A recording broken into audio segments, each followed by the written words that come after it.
สวัสดีค่ะเจ๊จอย CPN Car Center ค่ะวันนี้นะคะเจ๊ก็จะมาแนะนำอีกหนึ่งประทับใจของเจ๊นะคะ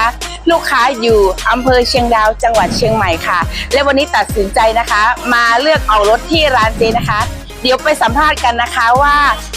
เขาทำไมถึงตัดสินใจออกรถที่ร้านเจ๊ค่ะสวัสดีค่ะ ไปซุ้มค่ะ ชื่ออะไรคะ คือใจเมืองค่ะ อ๋ออยู่ที่ไหนคะ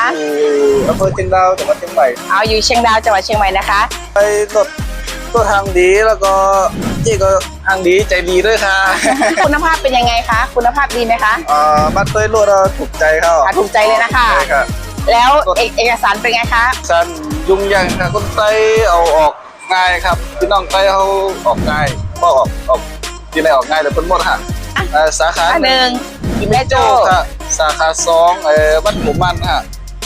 สาขา3หน้าบ้านตอนเวียงหางดงค่ะ เจ๊จอยจัดปาน จัดปาน